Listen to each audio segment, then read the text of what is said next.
உட்காந்துருங்க.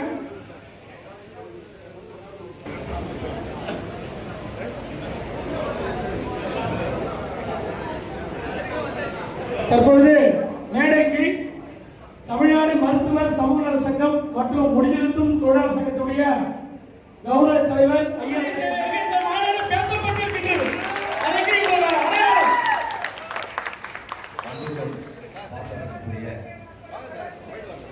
மருத்துவ சமுதாய சொந்தங்களுக்கு புதுச்சேரி காரைக்கால் மாகி மருத்துவ குல சமுதாயத்தின் சங்கத்தின் சார்பாக புதுவை காரைக்கால் மாகி ஸ்ரீகாரங்கர உரிமையாளர் நலச்சங்கத்தின் சார்பாக எங்களுடைய பணியான வணக்கத்தினை தெரிவித்துக் கொள்கிறேன்.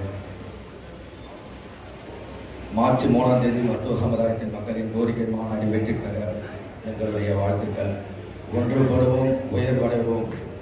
வருகின்ற 2026 சட்டமன்ற பொதுத் தேர்தலில் தமிழகத்தில் உள்ள அனைத்து அரசியல் கட்சிகளிலும் மருத்துவ சமுதாயத்தின் கோரிக்கைகளை அந்தந்த கட்சியின் தேர்தல் அறிக்கையில் இடம்பெற செய்ய வலியுறுத்தும் மருத்துவ சமுதாய மக்களின் அடையாளம் கள போராளி எஸ். ராஜா அவர்களின் தலைமையில் தமிழகத்தில் உள்ள அனைத்து மருத்துவ சங்க தலைவர்கள் மற்றும் செயலாளர்கள், பொருளாளர்கள் உள்ளிட்ட மருத்துவ முகாம், சமூகம் சார்ந்த மற்ற தொழிற்சங்கத்தின் அமைப்பாளர்கள் அனைவரும் ஒன்று திரட்டி அவர்களின் ஆலோசனைப்படி மாநாட்டிற்கு ஒன்று இசைந்துள்ள அத்தனை தலைவர்களையும் பாராட்டுகிறோம். இக்கோரிக்கை மாநாடு வெற்றி அடைய வாழ்த்துகிறோம். இவன் புதுச்சேரி காரைக்கால் சிகாரங்கார புதுச்சேரி கடந்த காலங்களில் தமிழ்நாடு மற்றும் புதுச்சேரி அரசாங்கம் காவல்துறையில் பார்பர் வேலைக்கு பணியமர்த்தம் செய்த பொழுது நமது மருத்துவ சமூகத்தை சார்ந்தவர்களுக்கு முன்னுரிமை அளித்தனர். அதுபோன்று சுகாதாரத்துறைகளிலும் பார்பர் வேலைக்கு நமது சமுதாயத்தை சார்ந்தவர்களுக்கு முன்னுரிமை கொடுக்கப்பட்டது. வேலைவாய்ப்பு அலுவலகத்தில் பதிவு செய்யப்பட்டு இருப்போம். அதன் அடிப்படையில் மருத்துவ சமூகத்திற்கு முன்னுரிமை வழங்கப்பட்டது. காலப்போக்கில் மறைந்து TNPC என்ற தேர்வு ஆணையம் வந்த பிறகு பார்பர் வேலையை யார் வேண்டுமானாலும் செய்யலாம் என்ற நிலையை உருவாக்கிவிட்டனர். இந்த செயல் இனியும் தொடரக்கூடாது. வரும் காலங்களில் மருத்துவ சமுதாயத்தினருக்கு மட்டுமே பார்பர் வேலைக்கு அமர்த்தப்படும் என்று எங்கள் புதுச்சேரி காரைக்கால் ஆகிய சார்பாக இந்த கோரிக்கையை தமிழ்நாட்டினுடைய முதல்வர் அவர்களுக்கு இந்த கோரிக்கை நமது ராஜா அவர்களுக்கு சமர்ப்பிக்க வேண்டும் என்று அவர்கள் வெற்றி பெற வேண்டுமையானால் நாம் வைக்கிற கோரிக்கையை அரசு ஏற்று செயல்படுத்த வேண்டும். அதற்கு நாம் ஒன்றுபட்டால் தான் முடியும். ஒரு சமுதாயம் மாத்திரமல்ல, இருக்கிற சமுதாயங்களை நம்மை போல் சிதறந்து இருக்கிற சாதாரண மக்கள் அனைவரும் ஒருங்கிணைந்து போராட வேண்டும்.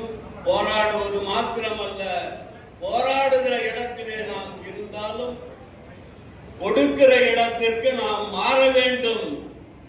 எங்க போனா கொடுக்கிற இடத்தில் நாம் எடுத்து செயல்படுத்த வேண்டும். இங்கே கூட நீங்கள் சுட்டிக்காட்டினீர்கள், நாங்கள் 7 லட்சம் பேர் இருக்கிறோம், குறைந்தபட்சம் 4 சட்டமன்ற உறுப்பினராவது எங்களுக்கு வேண்டும் என்று. அதை போல உறுதியாக ஏற்று யார் தருகிறார்களோ அவர்களுக்கு பின்னால் நின்று ஒருவர் கிடைத்தாலும் கூட நமக்குள் ஒருவர் என்கிற சிந்தனையோடு வெற்றி பெற வேண்டும். அவருக்கு அத்துணை பேரும் ஒருங்கிணைந்து செயல்பட வேண்டும். எல்லாரும் போட்டி போராட்டம்லாம் இருக்காது. அப்படி இருந்தா அடுத்த நிமிஷம் கூடி செவன் கழிச்சு யாராக இருந்தாலும் நிர்வாகம்னா கட்டமைப்பு. இந்த கட்டமைப்புக்கு எங்க அமைப்புல இந்த மாதிரி 10 தலைவர்கள் கிடையாது. ஒரே சங்கம், கரகர் சங்கம். ஏன் 10 சங்கம் உருவாகல? என்ன காரணம்? இது மேடையில் இருக்கிறவங்களுக்கே தெரியும். செயலாளர் பூச்சிக்கிறாங்க, உடனே ஒரு சங்கம் செயலாளர் உருவாக்குறாரு. நடேசன் 2வது சங்கம். அப்படி எப்படி 10 சங்கம் இவ்வளவு உருவாகுச்சு? ஒற்றுமை என்ன? ஒற்றுமை பேசுறீங்க. எங்க ஒற்றுமை இருக்கீங்க? இது கோபம். உடனே நான் ஒரு தலைவர் ஆயிடணும், இருக்கிற எல்லாரும் பிரிச்சுக்கணும். ராஜா கிட்ட முதல்ல சொன்ன வார்த்தையே, என்ன பண்ணாலும் தப்ப என்கிட்ட வந்து சேர்ந்துடும், ஒரு நாள் சங்கத்தை விட்டுட்டு நீ வெளியில வரக்கூடாது. எல்லா தலைவர்களும் நாங்களுடைய பதவி கொடுத்தா தலைவரை வச்சுக்கணும். ஏன் தொண்டை வச்சுக்க கூடாதா? ஒரு கவுன்சில் கொடுத்தா தொண்டை வச்சுக்க கூடாதா? ஒரு MLA சீட்டு கொடுத்தா தொண்டை ஆகக்கூடாதா? எல்லாமே தலைவர் தான் ஆகணும்னா உருவாக்குறது தொண்டை. எந்த தலைவர் நினைச்சு பாருங்க. தயவு செஞ்சு இன்னொரு 1/2 மணி நேரத்தில் சாப்பிட்டு அவங்க நேராக தூங்க போறீங்க. அதனால கொஞ்சம் முயற்சி எடுங்க. ஒற்றுமையில என் பார்வைக்கு ஒற்றுமை இல்லைதான். இனிமேலாவது ஒற்றுமையா அதுக்கு முயற்சி பண்ணுங்க. நீங்க எல்லாரும் சொல்லுங்க, மருத்துவ சமூகத்தில் ஒற்றுமை இருக்கா? மேடையில இருந்து பேசுறவங்களை நீங்க ஏத்துக்கிறீங்களா? அது ஜோரா சொல்லுங்க. எதை கட்டி பயப்படுறீங்க? இன்னும் போதும், எவ்வளவு நாளைக்கு இன்னும் அடிமையா இருப்பீங்க? நீங்க என்ன சொன்னீங்க, திராவிட முன்னேற்ற கழகத்துக்கு கீழே அடிமையா இருக்கிறீங்கன்னு? உண்மைதானே? நீங்க அடிமையா இருந்தாதான் அவன் தலைவனா இருக்கிறான். நம்ம எஸ்பி ராஜா சார் தானே. நம்ம ஆல்ரெடி நான் இந்த கடைக்காரர் சங்கத்தில் நான் வந்து மெம்பராக இருக்கேன். அதனால் நானும் வந்து வரேன்னு சொல்லிட்டு வந்தேன்.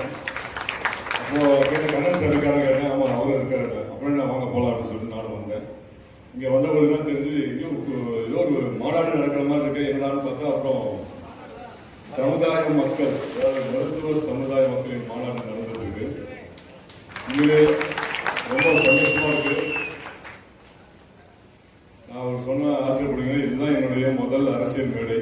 நான் எனக்கு தெரியாமலே நான் வந்து உட்காந்துட்டேன். எஸ்கே சாரும் கண்ணன் சாரும் கூப்பிட்டு வந்து உட்கார வச்சிட்டாங்க. உட்காந்துட்டு தான் என்ன மேடைன்னு நான் பார்த்தேன் ஃபர்ஸ்ட்.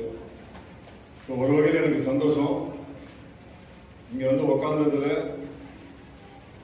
இந்த சமுதாய மக்களுடைய பெரியவர்கள் பேசுறதுல நான் தெரிஞ்சுட்டது இந்த சமுதாய மக்கள் எவ்வளோ தூரம் ஒரு பெரிய இடத்தை அடைஞ்சிருக்காங்க, இன்னும் பெரிய இடத்தை அடையணும், எவ்வளோ சமூக சேவை செஞ்சிருக்காங்கன்னு இதை கேட்கும் போது எனக்கே தெரியுது. ஏன்னா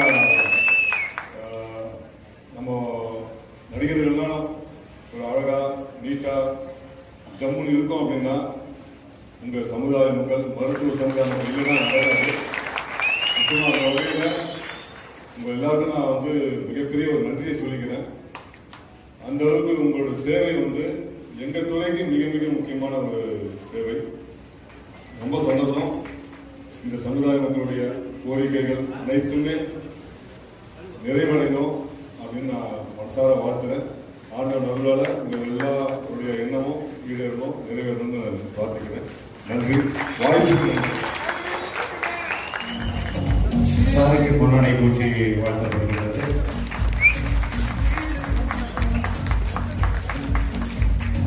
கோரிக்கை மாநாடுக்கு வருகை தந்திருக்கின்ற நிகழ்வு இதுதான். என் மனசு வலி. இந்த நிகழ்ச்சி தொடக்கத்தில் வந்து நான் செய்யணும்னு சொல்லி பல நாள் கனவு, ஒரு நாள் கனவு கிடையாது. இது வந்து பல நாள் கனவு. எப்ப இந்த சமுதாயத்துல 15 வருஷத்துக்கு 2010க்கு மேல நான் வந்தனோ பல நாள் கனவு. இந்த மக்களுக்கு உண்டான அதிகாரத்தை ஏதாவது நம்ம பண்ணணும் அப்படின்னு. ஆனா அதுக்கு உண்டான ஒரு கட்டத்துக்கு மேல நம்ம பொருளாதாரம் ஒரு மனிதனுக்கு தேவை. அந்த பொருளாதாரம் இல்லாம எதுவுமே பண்ண முடியாது தானே? அதான் உண்மை. தொடர்ந்து இந்த சமூக பணியில ஒரு சாதாரண ஒரு கிளை பொருளாதாராக இருந்து கிளையினுடைய தலைவராக மாறி 6 மாவட்ட ஒருங்கிணைப்பாளராகி அதுக்கப்புறம் மாநில இணைச்சராகி மாநில இளைஞர் செயலர், இப்ப இணைச்சராரு. மாநில தேர்தல் போட்டிட்டு ஜெயிச்ச அந்த விஷயம்.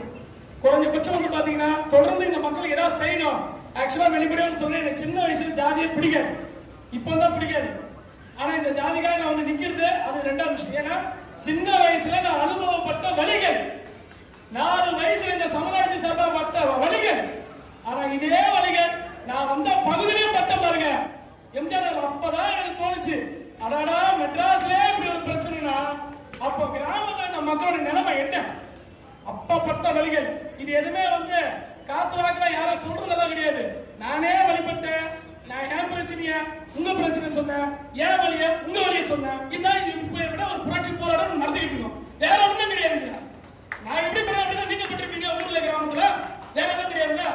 இதே ராஜா நான் தலைவர்கள் சொல்லியிருக்கேன், டிஜிபி சொல்லியிருக்கேன். நான் 2 வாரி தற்கொலைக்கு முயற்சி பண்ணுவேன். இதே எஸ்கே ராஜா 2 வாரி தற்கொலை முயற்சி பண்ண வந்தா. வாழ்க்கையில பொருளாதாரம் இல்லாம எவ்வளவு கஷ்டப்பட்டு எனக்கு மட்டும் தான் தெரியும்.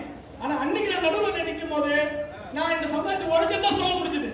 ஆனா திரும்பி பார்த்தா யாரும் குறை சொல்ல முடியாது. எல்லாரும் அவங்க சூழல் இவ்வளவு பார்த்து ஒருத்தர் மூலியமா எனக்கு ஒரு நல்ல ஒரு வாய்ப்பு கிடைச்சது. அதுக்கு ஏன் திரும்ப நன்றியான இந்த இடத்துல அந்த சமுதாயத்தை தூக்கி கொண்டு வரேன். நான் அந்த கார்பரேட் சமூகங்கள போயிட்டு பல இடங்கள்ல போயிட்டு கருப்பு மீன் அடிச்சிருவேன். நம்ம கிட்ட உடனே தலைவர் சொல்ற மாதிரி தான், ஏன்னா தலைவர் நான் ரொம்ப பொறுமையா இருக்க மாதிரி இருப்பேன். சாமி சத்தியமா தலைவர் நானும் ரொம்ப கோபம் இருந்தேன் உள்ளுக்குள்ள. ஆனா தனிப்பட்ட முறையில் நான் யாருக்கும் கோபப்பட மாட்டேன். ஆனா இந்த மக்களுக்கான ஒரு போராட்ட காலத்துல இது வரைக்கும் 7 வழக்கு வாங்கியிருக்கிறேன். இங்க கார்பரேட் போர்டா பெயிண்ட் அடிச்சிருக்கிறேன், ஒரு சில போர்டெல்லாம் உடைச்சிருக்கிறேன். ஏன்னா இந்த தொழிலாளர்களுக்கு நான் குரல் கொடுத்திருக்கிறேன். வேற ஒன்றும் பெருசாக ஒன்றும் சாதிக்கல. இதுதான் அப்போ இது போல பண்ணப்படும் போது என்ன ஒரு மகராசா ஒருத்தன் பார்த்தா, நீ அப்பா கார்பரேட் சபையில போய் போர்டுல அடிக்கிற, நீயே ஒரு நல்ல கடையா வைன்னு சொன்னாப்ல. அந்த மகராசா எனக்கு ஒரு வாய்ப்பு கொடுத்தனாலதான் இன்னைக்கு நான் இந்த இடத்துல வந்து நிக்கிற முதல் பாயிண்ட். ஆனா அதுக்கு அடுத்தது நான் தலைவரோட போய் வந்தேன். உண்மையா சொல்லிட்டுங்களா, எல்லாரும் என்னோட நிகழ்கால தந்தை என்னோட தலைவர் சொன்னாரு, எங்க அப்பா 16 வயசுல இறந்துட்டாரு, ஆனா எனக்கு முதல் வாய்ப்பை கொடுத்தது ஐயா நடேசன். உண்மையா எனக்கு தெரியும் அந்த நன்றி. இந்த மேடை